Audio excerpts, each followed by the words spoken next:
I saw the city in the deep, deep distance that was dark green and all these lights flickering and clouds flowing over it. And this all started after tremendous geometric patterns that are incredibly rapid that you cannot describe to anybody. They're so fast. After those had slowed down, I saw this city in the deep distance. So I was sort of watching that, and then this ball of light goes right past me, right in front of me, like, what was that? It didn't scare me, except it was so close.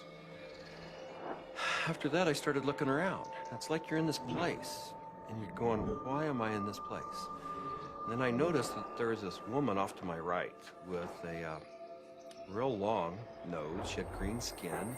She was turning this dial, and I realized she was turning the volume of lights up and down on the city in the distance. And as soon as I looked at her, she noticed I was watching her. And she said, so what else do you want? I said, what else do you have?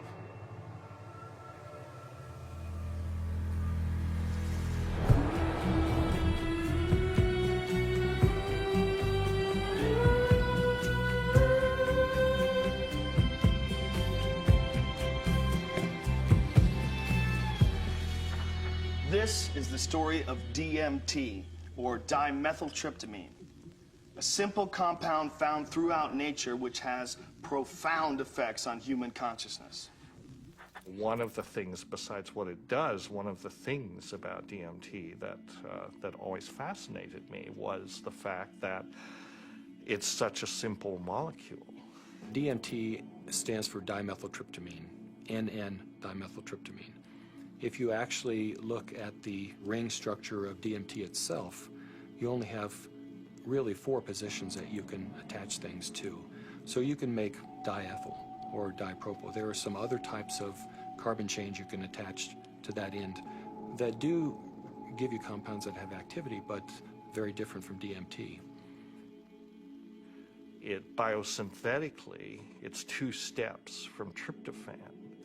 Right, 2 trivial enzymatic steps from tryptophan. Well, tryptophan is an amino acid, of course, and it's everywhere. So all organisms have tryptophan, and all organisms have the 2 key enzymes that lead to the synthesis of DMT. And these enzymes are very ancient enzymes. They're all over the place. They're, again, part of basic metabolism. So theoretically, anything could synthesize DMT. DMT is astonishingly widely available in plants and animals all around the world, but so far nobody really knows why it's there or what its function is. That's the $64 billion question, is why is DMT in our bodies? Why is it in plants and all sorts of mammals? What is the role it plays in humans? The conventional wisdom 30, 40 years ago was that these things had no real function. They were just sort of physiological noise, but that's a very naive understanding. And what we now understand is that these secondary compounds are, in a sense, the language of plants. These are messenger molecules. This is what plants use to mediate their relationships with other organisms in the environment. Why is it that human beings' central nervous system are wired to receive this experience? Must be that, there's important information to be learned. So I don't think it's universally present in nature by accident. It has a real function. We have co-evolved with these plants. There's a purpose and a meaning to it.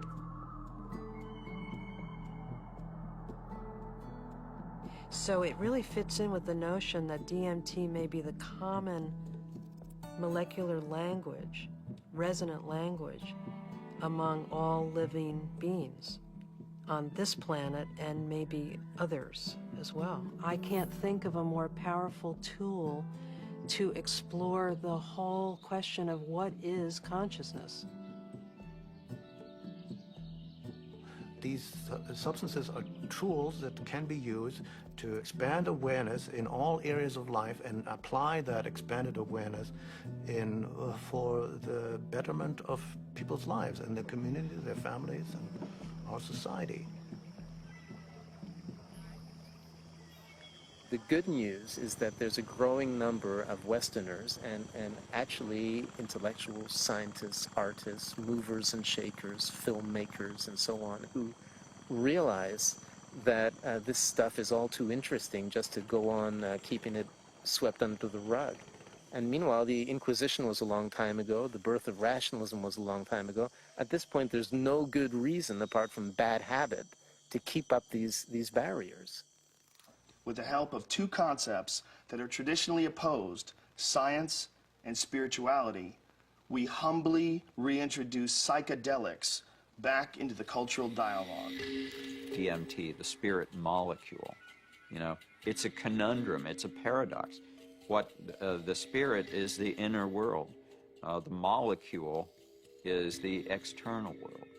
So the psychedelics or entheogens take us from the science to the spirit. I was drawn to the pineal gland, which is a very small organ in the center of the brain, which has always been an object of interest and even veneration for a lot of esoteric physiological disciplines.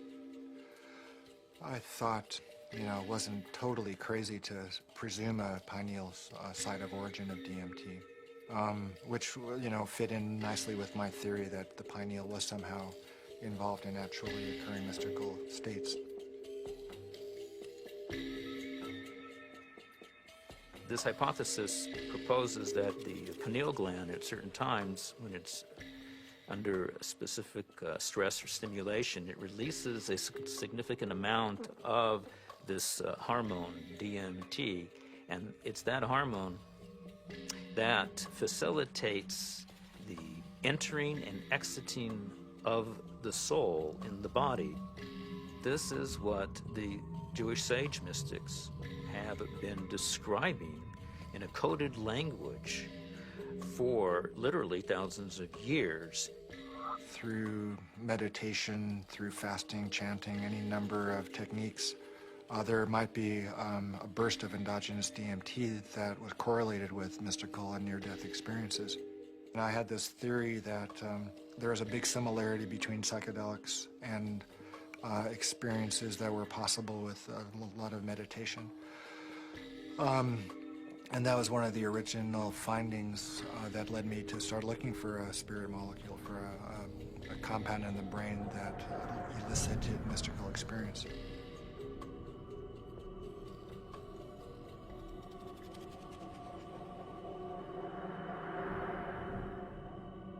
I think there may be a role for DMT in explaining any number of hallucinatory phenomena that man has experienced throughout his history.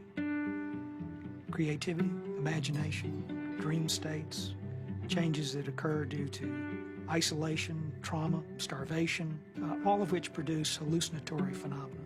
These hallucinatory phenomena are explainable by the presence of compounds known to produce hallucinations.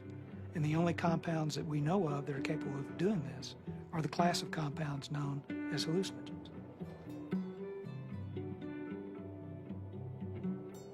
When thinking about spiritual states, I think endogenous hallucinogenic compounds and molecules that the brain can potentially release are probably very relevant to this topic, because on one hand, they may really help us to elucidate what is the neurochemical mechanism of these experiences. I mean, if we can say that there's a release of endogenous opiates, or we can say that there's a release of dopamine or something like that, and we can measure that release and we can see where in the brain those different molecules go, what receptors they activate or deactivate, and hence we can really learn a lot more about what these experiences are, because it really can allow us to match up these experiences that people have with hallucinogens, as well as understanding where they are related in the context of the brain's receptors and the different parts of the brain that may or may not become active.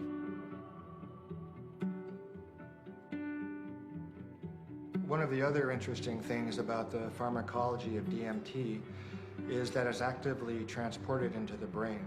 And so you have to wonder about the role of DMT in just everyday normal perceptual, activity. Too much DMT and things become very psychedelic, or, not enough DMT in the brain can make things dull and flat and gray. There's something that, for me, makes sense about DMT. You called it the spirit molecule. It might almost be called, the reality molecule.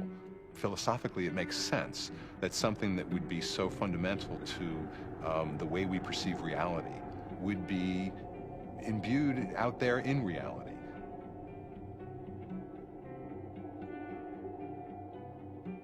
There was a sense around it that there was something special, that it wasn't like anything else. There wasn't like other psychedelics. Its intensity and speed was such that it really produced a different kind of response. I mean, I remember almost getting the sense that it was kind of like a psychedelic bungee jump, that there was a kind of raw leap into this rapidly changing environment that was very different than the more gradual approaches of other psychedelics.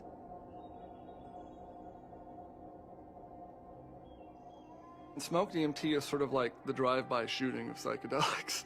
You're in one place, bang, you're in another place, and then bang, you're back down. So it doesn't leave a whole lot of room for that narrative of who am I, what am I doing here, why am I in this space, what am I learning? It's almost like there was too much information to process in that few minute span to integrate once you drop back down.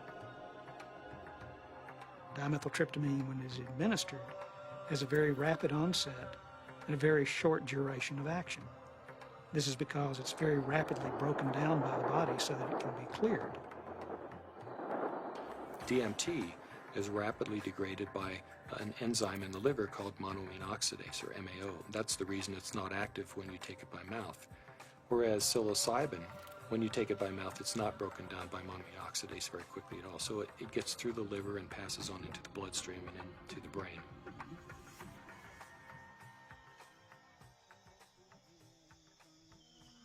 Yeah, I'm very interested in ayahuasca.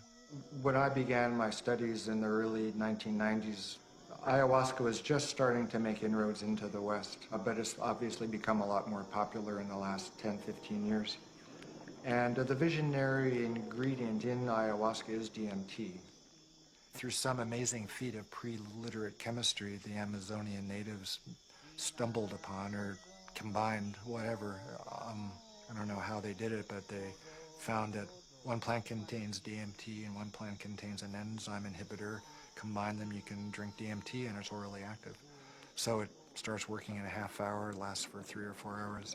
And you can, maneuver a lot more comfortably within that state than you can when you're just smoking it or injecting it.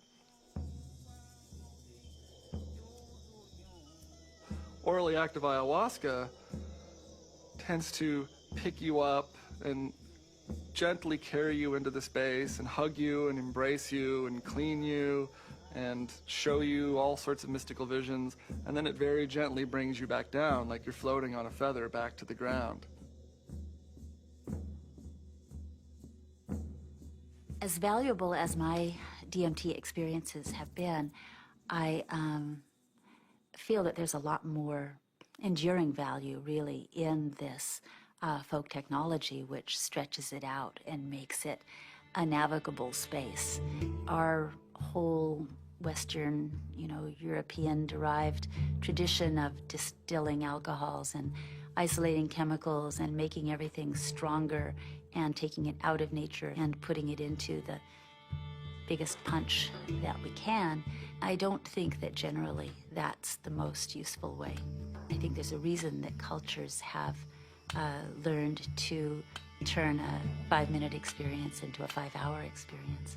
It seems to me that ayahuasca has had a plan and that it's reached out into the world and brought DMT into many, many thousands of lives in a much bigger canvas than it had reached for the last 10,000 or however many years. And it's done it very rapidly, and it's done it with form to go with it. And ayahuasca is much harder for the power structures that we have now. It's much harder for them to put down because it has been part of a legitimate religious and spiritual practice for thousands of years, certainly in the Amazon.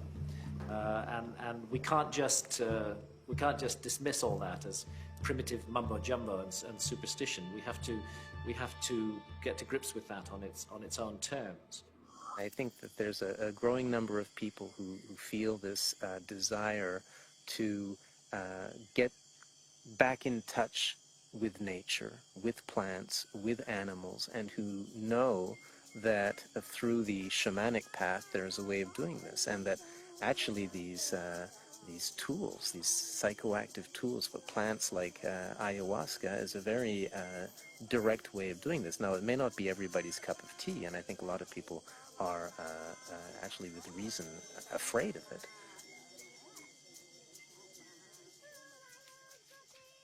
I think like a lot of people in my generation, I first heard about DMT through Terence McKenna. It was a very funny way to become aware of such a powerful and interesting and anthropologically rich topic as a compound like DMT, because it really became more, it was almost more of a concept than something that people were necessarily taking.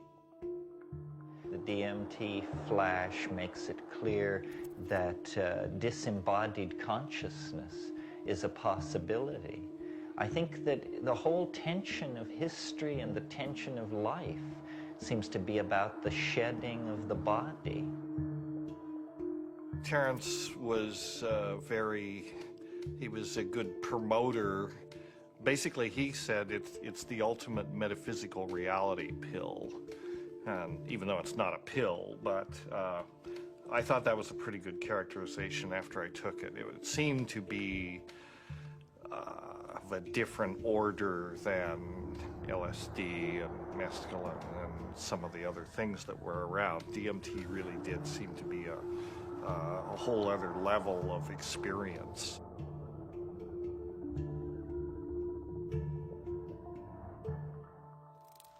I ask that you suspend any opinions, either negative or positive, about these compounds. Whatever you believe their value to be, they continue to have profound effects wherever we find their use, whether it's contemporary Western culture or in the Amazon rainforest.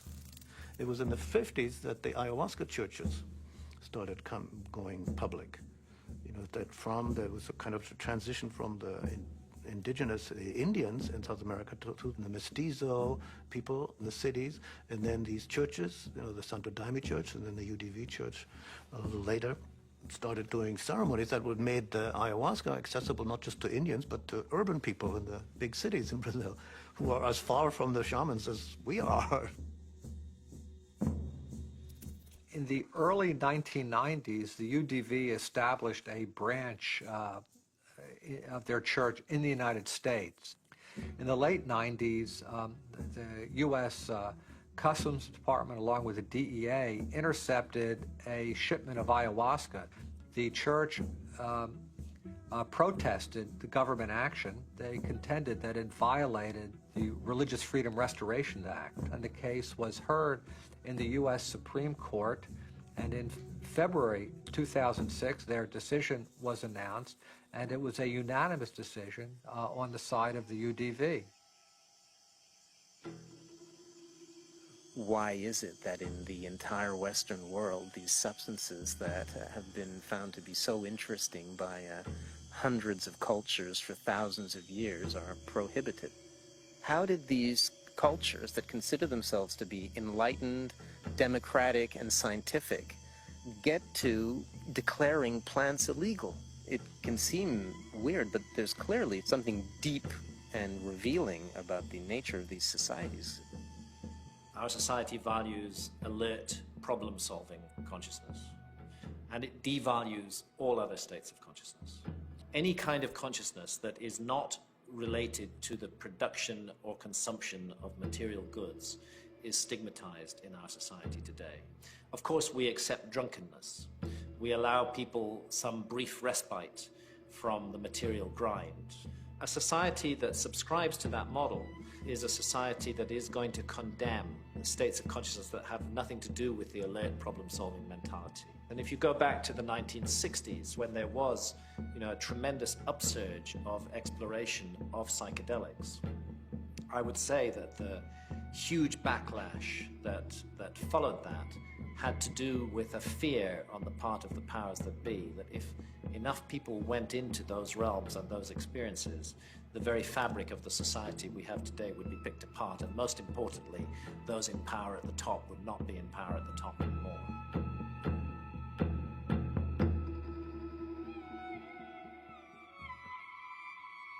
There was an optimism that was ungrounded, you know, that Vietnam was happening, that all this real stuff was going on, and that the psychedelic movement wasn't really addressing that in a real way, and that Timothy and that bunch sold us a false bill of goods that didn't really work.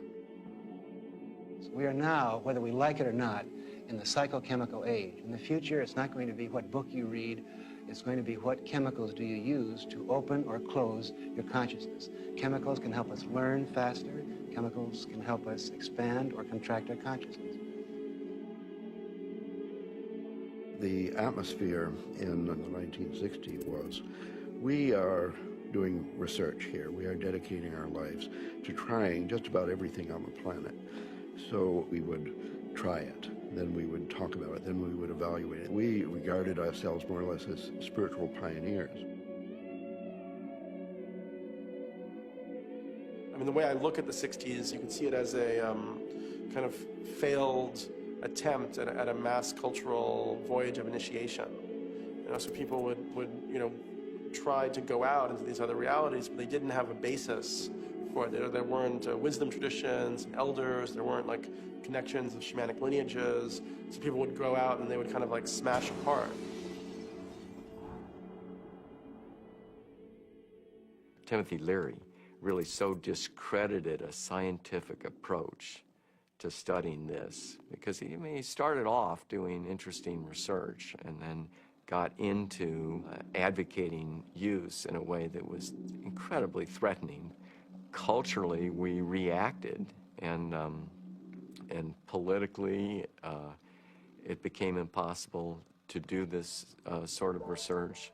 Funding agencies didn't make resources available. Regulatory agencies increased the practical hurdles for initiating this kind of research. And I think people who had interest in research of this type largely were discredited because of their interest in the research. Social, political, scientific issues that came together pushed these drugs out of the scientific marketplace.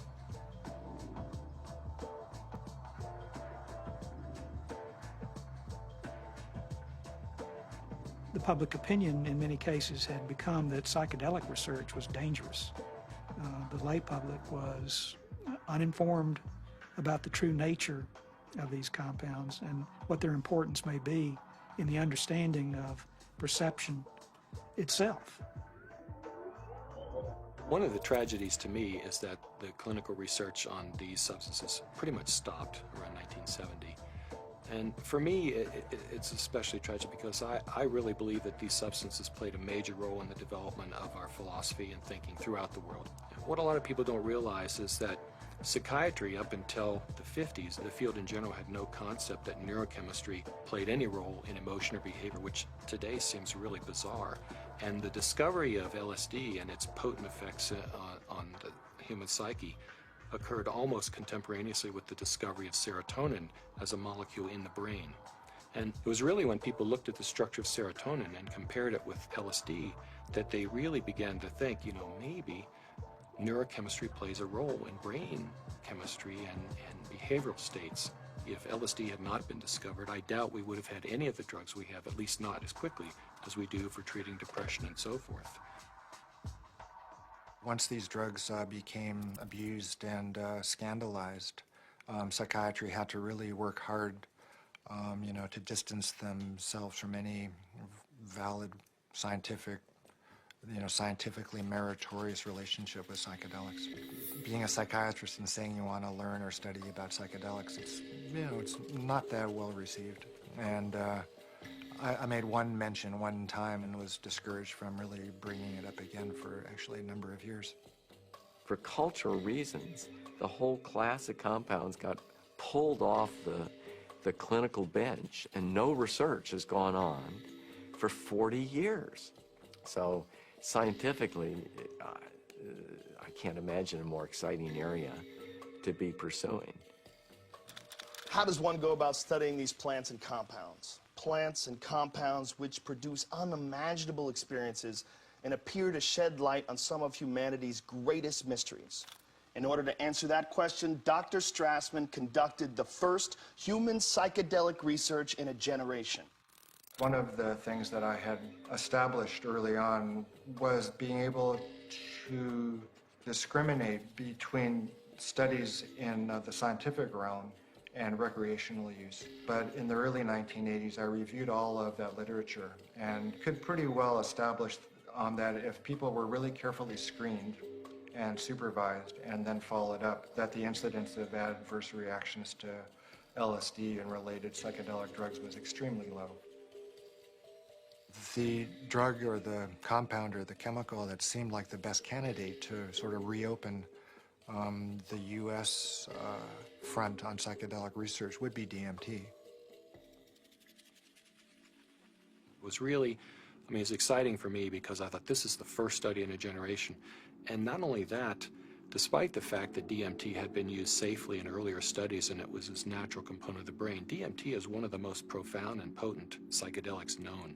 So it wasn't just an initiation of clinical research, it was a reinitiation of clinical research with an extremely potent drug. I was of the strong opinion that you could do these studies, and Rick agreed. So we had a number of discussions, and at some point the discussion came up, Dave, what if I do all this paperwork and spend all this time and get to the end of things and I'm ready to go and I can't get the DMT?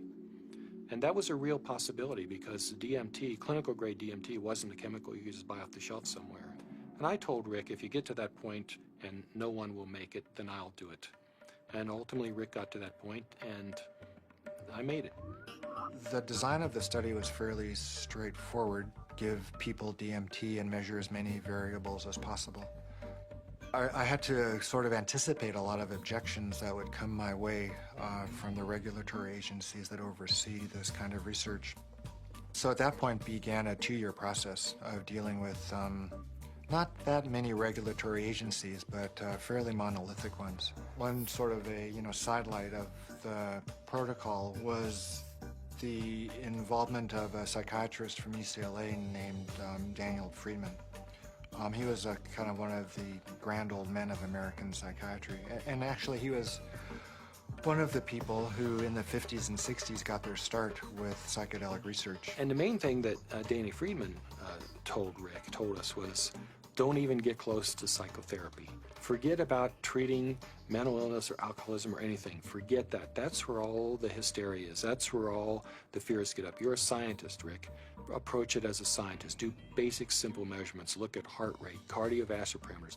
You won't get in trouble doing that. You can get it funded, and it's solid science. Rick did what he said, but then he still was able to get these, accounts of what happened.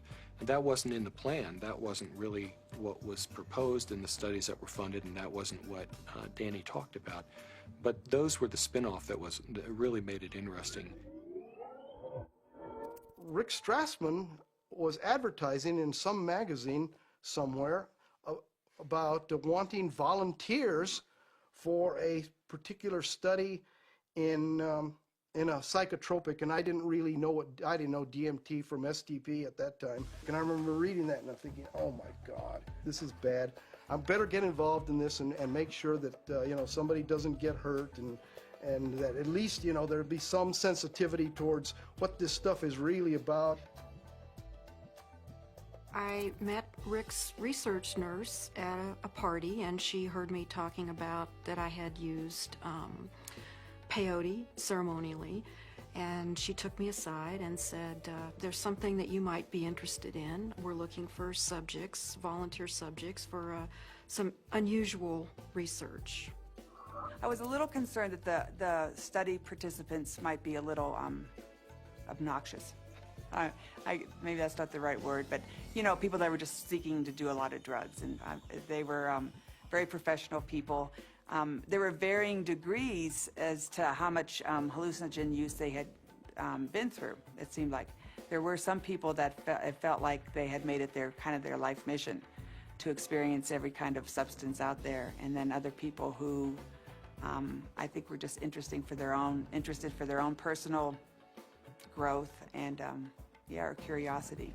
Once we actually got into the preparation for the actual trips, Rick asked me about roller coasters. Do you like roller coasters? You know, the sensation of going up really high and then slamming back down towards Earth. And I said, no, I hate them. They're horrible. And he said, not good. I just wanted to go with the experience, learn as much as I could, absorb as much as I could, and be humble to it. The idea of legally sanctioned psychedelics was just very compelling. Plus, you're in a hospital, so should you get that uncomfortable experience that you're dying, you're with doctors in a very safe environment from that point of view.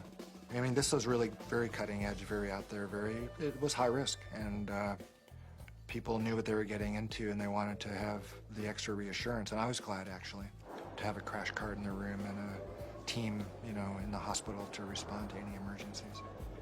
You're in this hospital room, and there's all the sounds and the smells and just the prior experiences of being in the hospital. You know, all these negative things come back. So there was the whole environment to be overcome, because little did I know that it didn't matter where I was. I wasn't going to be in my body. I was going to be out in the universe, and it didn't matter where you launched from.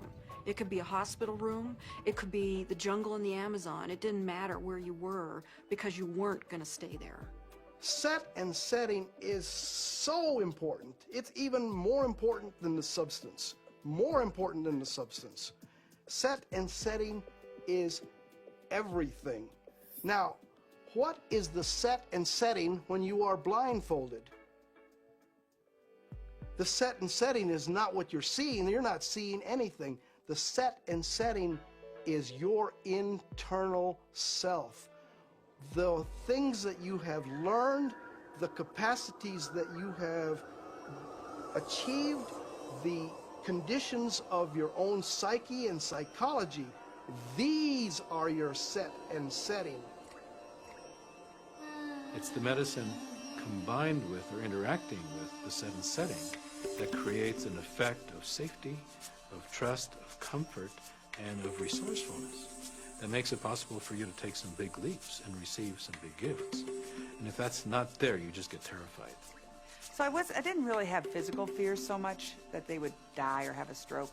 I did have some fears about people's mental health, you know, especially with some of the higher doses.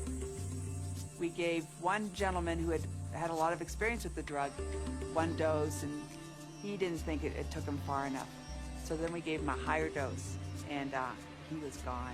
He was really gone. It reminded me of something from The Exorcist. I mean, he just boom, sat bolt up in the bed, and his eyes opened up, and they were completely dilated and black. And I almost thought he was going to turn his head completely around. And I remember looking at Rick, and Rick looked at me, and I thought, oh my God, he's gone. I hope he comes back. And he did. The countdown was like, you know, counting down for preparing for your death, like waiting to surrender. And you'd feel the coldness, and the coldness just going through your veins, and it's really indescribable. It's hard to, you know, it's like ice going through your veins.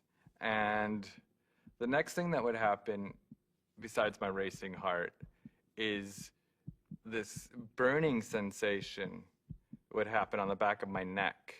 I mean, this was reliable. This is like clockwork. This happened every time that you shot me up with DMT. And then there'd be a hum, and the hum would get louder and louder, and to the point where it broke apart everything that I was or knew. It was just this. It just got louder and louder until you just had to surrender to the sound. And then you were there. I would get a warm, full feeling, a golden feeling in my chest before it went to my head. and I'd feel this warm rod about 1.5 inches in diameter start growing up inside my central channel. It would come up and sort of slow, warm up my chest, go up through my head, and slow down and put tremendous pressure in my sinuses behind my eyes, and slow down. Start to grow and distend the skin behind my forehead about 1 inch, behind my hairline. And when it had, I was afraid it was going to pop my skin a few times because it was a very physical feeling. About 1.5 inches, 2 inches above my skull, when it popped through there, then the psychedelic trip would start. I thought I died. I saw the white clouds, the Renaissance white fluffy clouds with the gods and the angels and all that stuff is what I saw. I thought I was dying and going out, but I did take a quick look at Cindy and a quick look at Rick because I had my eyes open, and they were both there watching, looking very calm. And I go, oh, that's really good news. My body looks fine.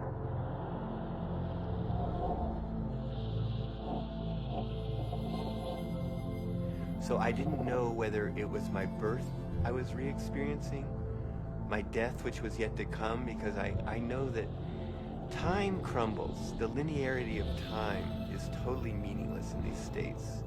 You are at the Godhead, the point where all time folds in on itself. More and more layers of my humanity start peeling off.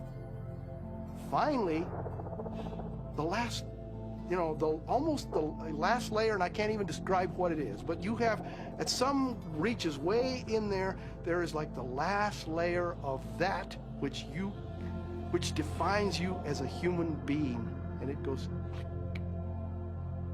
you are no longer a human being. In fact, you're no longer anything you can identify. There was no concept of time. It was so disorienting. I was so terrified. I have never in my entire life been so terrified to be blasted out of my body, to leave my body behind, to be going at warp speed backwards through my own DNA, out the other end, into the universe. And so I went right into this white light. As soon as I went into it, I lost any sense of being different, any sense of what I was doing, past, any sense of future. It was absolutely blissful and euphoric, and I just felt like it wasn't I. I was everything. I was the light. There was no sense of separation, no shadows, no differences, no past, no future. It was all present and white to yellow light.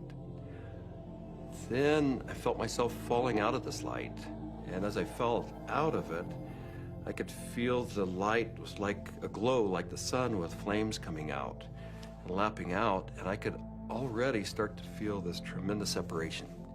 I reached across, and it was suddenly I'm in the universe, in this huge void, with these beings on the other side, and I put out my hands, and this incredible rainbow of pink light went between me and these entities.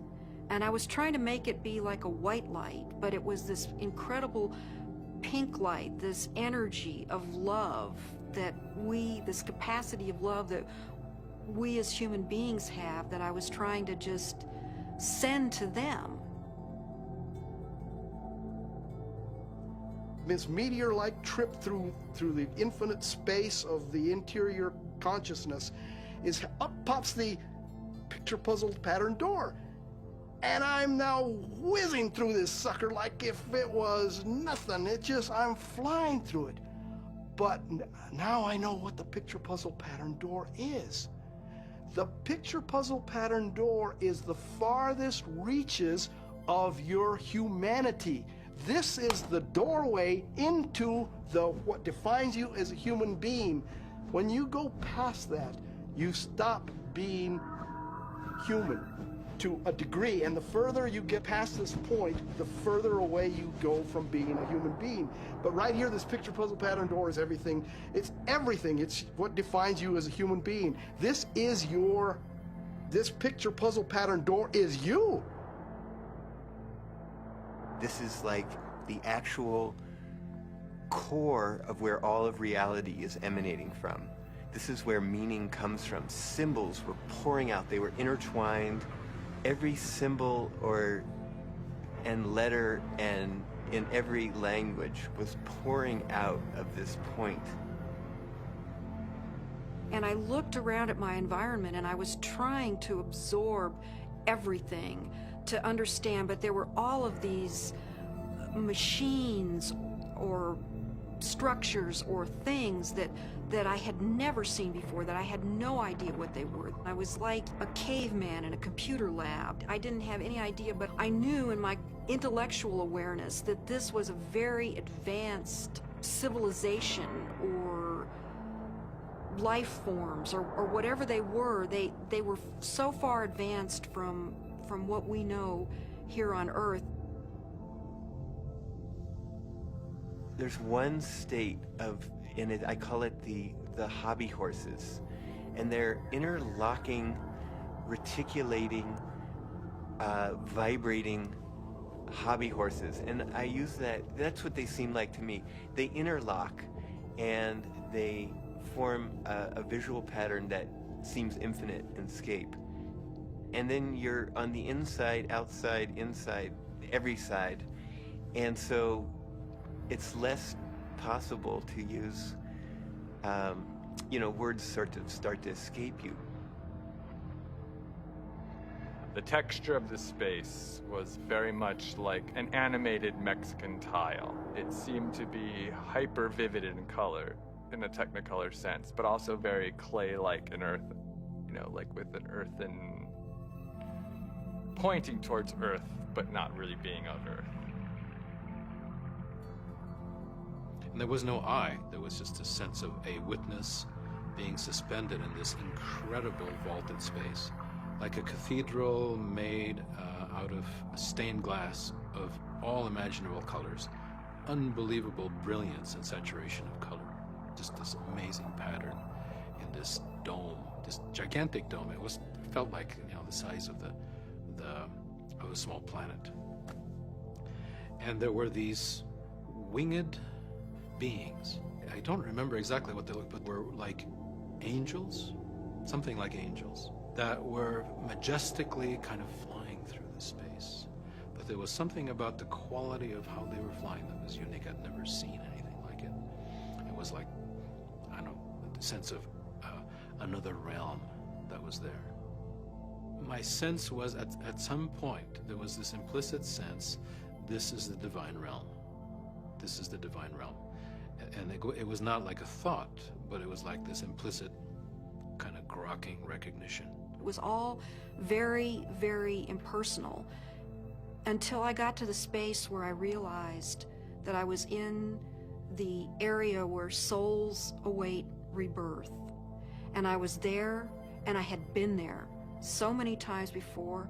I recognized it, and this incredible transcendent peace came over me. I have never in my life ever felt such peace. Everything was stripped away. Every hope, every fear, every attachment to the material world was completely stripped out of me. I was free to just be the essence of a soul. After the medicine wore off, there is that familiar sensation of kind of coming back into the body. And I do remember that. That was part of almost all of those experiences of kind of coalescing back into sensory awareness and a sense of having a body and of that becoming a little more substantial. And then say, oh yeah, here I am. And I live in a body and I'm okay. So Laura removes the eye shades. And I ask, not really with my eyes open quite yet, I ask, how long was I gone? Because I needed to know. And Rick chimes in like 15 minutes.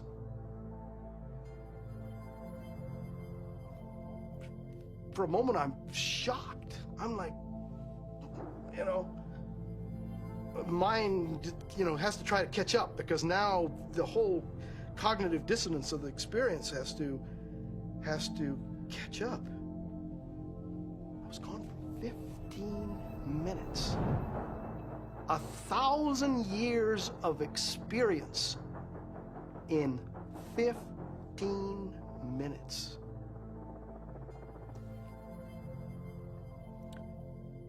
Well, to say the least, it was profound. It was profound. I mean, it's amazing. I mean, it's amazing what a human being can experience in a hospital bed. I mean, they can experience almost the whole universe. You know, life, death, everything in between. This is not some recreational thing, and I don't believe anybody should enter this lightly. It is life transformative. It will perhaps shake you enough to realize, you know, that you need to be awake to the fact that you don't know, and that is the beginning of starting to know. What we see here is such a tiny part of what is real. I get really frustrated because, of course, there's no way to prove that where I went was deep space, that I encountered, you know, other entities, other life forms that exist in this universe. At some point, maybe our civilization will become advanced enough and we will throw off these anchors of impossible thought, that these things are impossible, that it's not, you know, that everything that exists where we can see it. I wrapped up the studies in '95 and really just had to take a break for a couple of years. I was aware of a growing sense of discomfort with what I was doing because I just couldn't explain it. And it seemed to me if I couldn't model and explain what was going on that I was doing and just, you know, bringing people to the edge of these kinds of experiences, it seemed like I ought to. That it was a little irresponsible to be sort of pushing people off the cliff like that without really knowing exactly what it was and accepting and understanding and feeling comfortable with that model. And, you know, I think what began dawning on me after a while once I stopped the study was that I was really dealing with a spiritual phenomenon. What do these experiences say about the nature of reality, the nature of our minds, or the function of our brain that we can so quickly shift into these alternate realities? Let's take a step back and consider how these experiences inform us about ourselves, our consciousness, and the symbiosis of the two. It started seeming to me that what was happening with DMT, particularly with respect to some of these reports of entering parallel or alternate or freestanding parallel sorts of realms of existence, is that indeed was what their consciousness was doing. The chemistry of their brain, which is the organ of consciousness, was being changed by DMT in such a way that they could then receive information that we weren't able to receive normally. Yes, there's the experiences from DMT and ayahuasca, and they have their function. But if we'll also look at what it enables us to see, it just rips that filtering mechanism away for a few minutes, and for a few minutes you're immersed in sort of this raw data sphere of input, of sensory input, of memories, of associations. I mean, it seems like the brain builds reality out of these things, what you're experiencing, what you have experienced, and how you associate and synthesize these things together to tell yourself a story, essentially, about what's going on, where you are in space and time.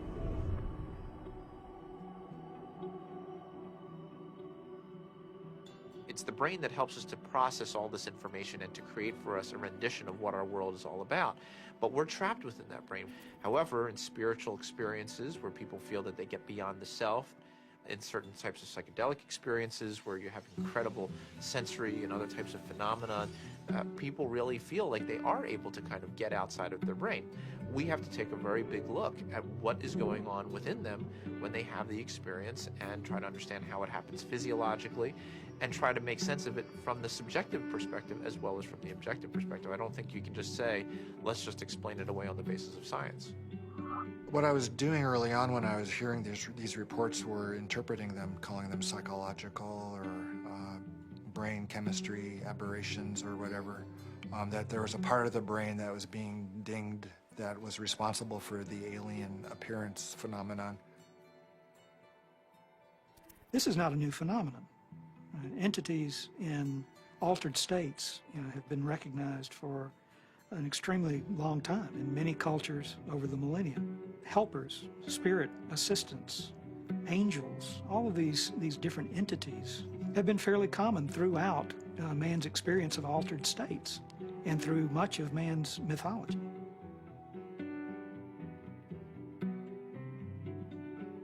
I don't think it's out of the realm of possibility that people are in some way interacting with some sort of an intelligence or sentient being or something that exists at some level that's not in this three-dimensional physical plane. I'm looking at it from a sense of, okay, is the drug healing you? Is it helping you? Or is it giving you the tools? What are you bringing back? What you bring back, I think, has to be something more than there are these entities out there. The best psychedelic explorers are people who realize that even the truths they see on a trip are not truths, but new models, new what-ifs, alternative frames. Unless there is a map and a clear methodology, then one will just have a variety of different experiences. All these various experiences that have been reported from NDEs, near-death experiences, alien abductions, alien encounters, sexual ecstasy, I believe all of these experiences, in fact, are fractals. If we understand the concept of fractal geometry, no matter how small it is, it contains everything that is in the larger picture. And thus, that validates profoundly all these various experiences. Discount the phenomenon as hallucinatory or imaginary. I think it's maybe more useful to look at a mechanism of action. If it is real, then perhaps how does it work? Look, there's extraordinarily regular phenomena that come up with these things that are clearly linked in many ways to these larger human issues around mysticism or religious experience or encounters with other entities. And here we have it. And if you can't go in there and really go in there and account for this material inside your neuroscientific framework, you're leaving a huge gap. You got to account for this stuff the way you got to account for dreams, the way you got to account for all sorts of psychoactive responses. Using DMT as an explanatory model, as kind of the mediator between our consciousness and the consciousness of a non-corporeal sort of reality, it's handy. With DMT, there are no words. I would try to wrap mathematical vocabulary around the experience afterwards. I specialized in the metaphor of vibration and how vibrations in fluids created form in fluid, and that would be the key to the relationship between the spiritual realm and the ordinary realm. This was the window that was opened by DMT. Using psychedelic drugs or other types of pharmacological substances can help to induce a state where people feel that they touch a deeper sense of reality, where they understand reality on a more fundamental level, and they gain a great deal of insight and knowledge into the ways in which the world works and how they are, as a human being, supposed to relate to that world.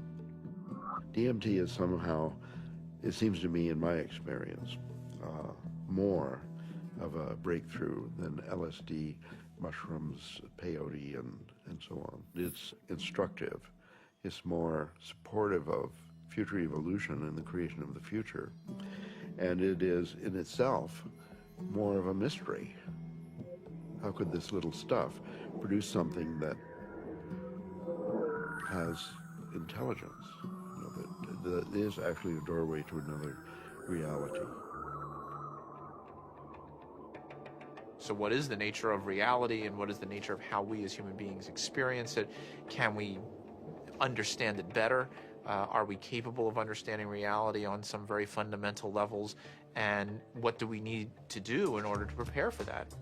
You know, there are parallel universes, it seems, at least that's a theory in modern physics. There is dark matter, which is a huge amount of the matter of the universe, maybe 95% or more. As radical an idea, it's just a logical extension in some ways of, instead of using a machine to see more than we normally can see, we're using the brain. There are fields which are undiscovered so far, which have nothing to do with anything that is discovered so far. The gravitational field, you know, was unknown before the year 1604. The electromagnetic fields, unknown before the year 1830 or something. All of these, what we call the fundamental fields of mathematical physics, are new discoveries. Dark energy is also even newer discovery, and beyond that are maybe more discoveries yet coming beyond our cosmos itself, in higher dimensions, as they say. I still don't have very much use for the concept of God, but I do believe that there are higher levels, transcendent levels of reality, and I'm actually now starting to really believe that the brain is not the source of consciousness, it's not really who we are, but it's more like a radio tuner for something way bigger. Are these experiences, spiritual experiences or otherwise, are they created by physiological processes, or is the brain itself responding to something that's going on? And the fact that somebody may actually find a way of turning on their brain to spiritual experiences, again, I mean, I'm not sure that that necessarily diminishes the reality or the realness of what those experiences are about. If the pharmacology or the psychopharmacology of psychedelic experiences turned out to be essentially the same as religious or spiritual experiences, it would help us to understand where these experiences are occurring within the human brain. I'm actually quite convinced that we're probing the biological basis of moral and ethical behavior. I think these primary religious experiences really are at the bedrock of the world's religions. The research and knowledge and speculation about the pineal body and DMT is in fact the hand of God that is interacting with our natural evolution to stimulate and accelerate the process of redemption of individual and of collective global enlightenment.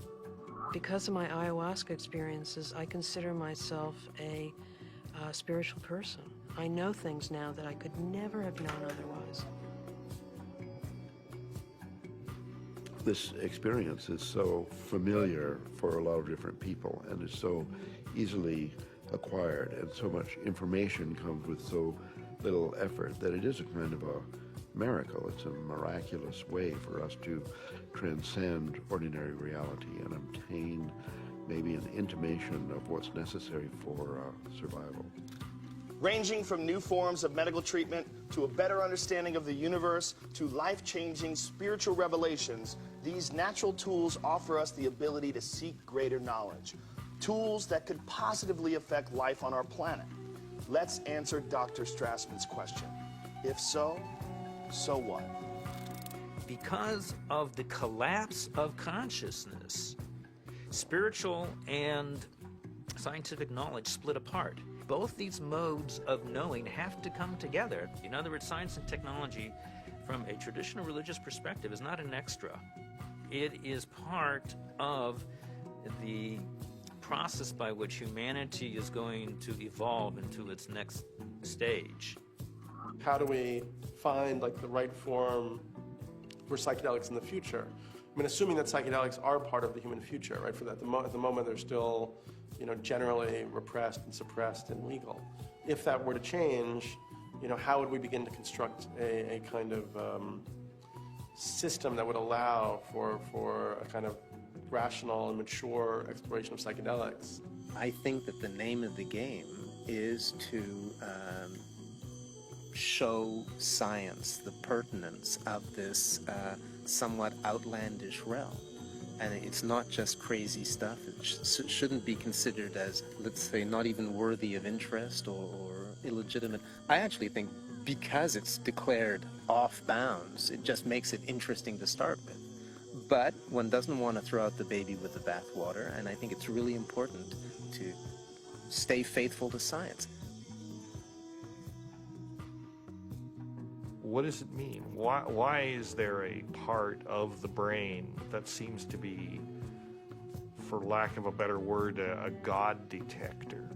You know, what's the evolutionary advantage to having some part of the brain that seems to, you know, trigger and mediate experiences of the transcendent? The Kabbalah is revealing to us that the pineal body is actually the very edge of the higher dimension that is penetrating into our lower dimension, and it is located precisely in the middle of the brain. I can remember reading about Descartes thinking that it was actually the interface between the spiritual dimension and the dimension of matter. And I remember studying that as a foolish idea from our history. And now it seems actually like a very interesting idea. What we are looking for out there is really in here. It is the doorway. It is the gate. So we focus on the transformative effect of the psychedelics. But it's also true that the reverse is true, that it requires transformation in order to embrace psychedelics. You know, it's one of the tricky paradoxes of postmodernism that psychedelics both require and produce a transformative effect. We have severed our connection to spirit. That's what our society has done. It has sought to persuade us that the material realm is the only realm, and the only way we're going to recover is to reconnect with spirit. And I truly believe we need the help of the plants in order to do that. Part of our work is to respect these medicines and then to change the culture enough that people doing them can be respected and held. And not everybody needs to do them. Not everybody should or wants to. But that it isn't pushed to the side. And so part of that does involve then research, because that's how in our reductionist society we validate things. With the passing of the years and the opportunity for sober reflection, I think there's a growing appreciation that there may be something to gain from studying these compounds, that there's a lot we can learn, and there may very well be treatment models, particularly for patient populations for whom conventional treatments are ineffective, for whom the psychedelic model, when utilized optimally, may provide great benefit.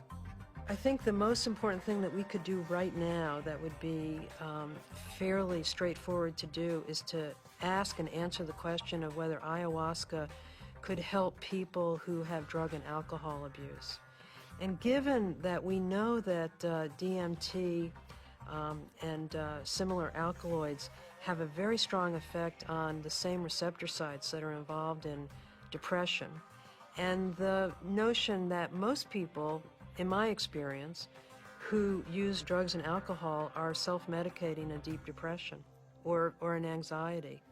I've had permission now over the last few years to utilize psilocybin, which is the active alkaloid in hallucinogenic mushrooms, in the treatment of patients with advanced stage cancer who have anxiety.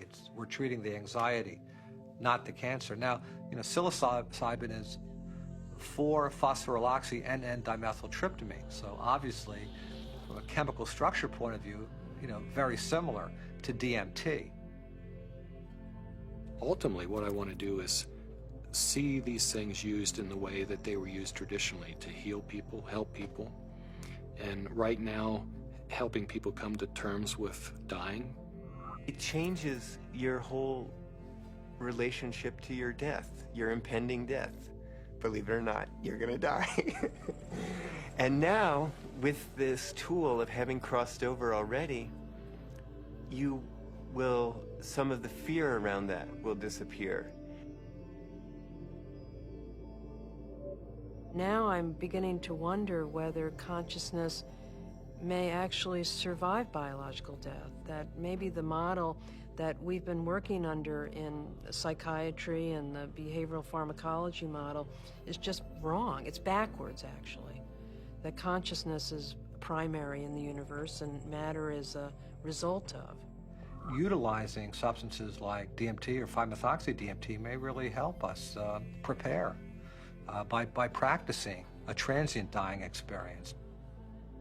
Thus far, we're observing very positive effects in regards to the nature of experience during the session and then subsequent effects on mood regulation and anxiety control, pain perception, and overall quality of life for cancer patients. By and large, our subjects do quite well in the time they have remaining. For those people who do come to terms with it, part of it is a recognition that these psychedelics open up a space that they weren't aware existed and sort of give them a vision of what could be past death, as well as a better perspective on the accomplishments they've made in life, a better feeling about what they've done in their own lives. But I think all people who have psychedelic trips and meditations and so on are poking more or less into the same higher realm and receiving some information from there. If we can develop this could be absorbed into ordinary science that we could approach with the scientific method and so on, then our intelligence, our capability of survival on planet Earth would be increased.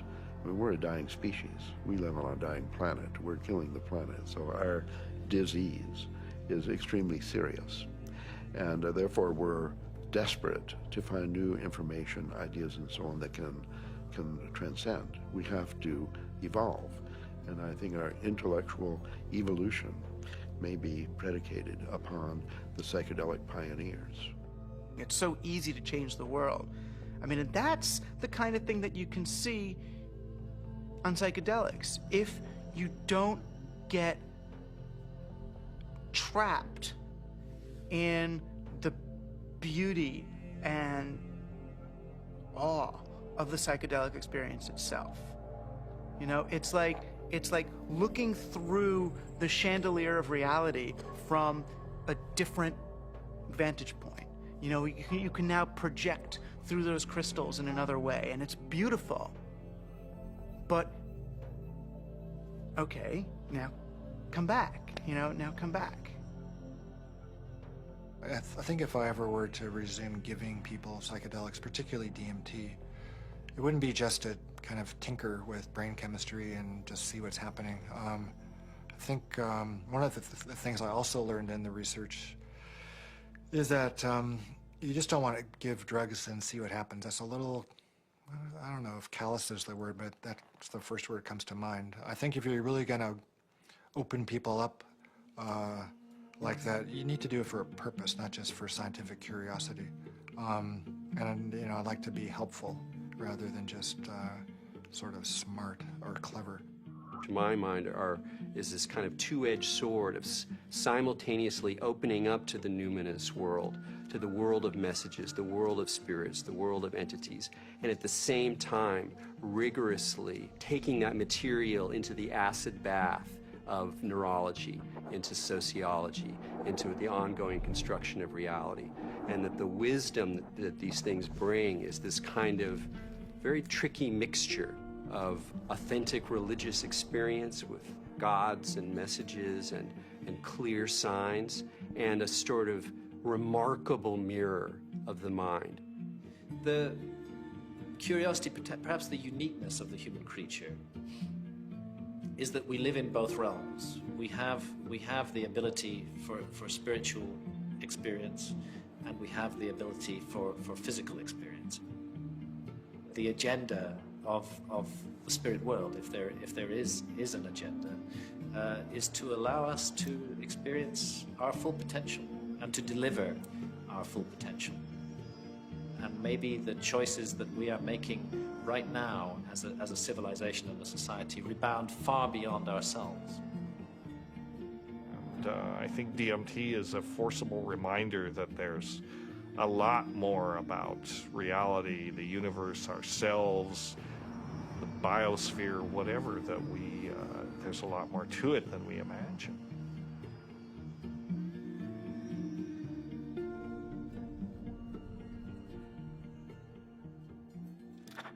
It seems our reality is not the only reality. Occasionally the cracks reveal themselves and may even want to be discovered. As humans, we are creatures that thirst for knowledge. We spend time, money, and infinite energy searching for it, in schools, in churches, in business, and in technology. Knowledge is power, and thus our greatest quest.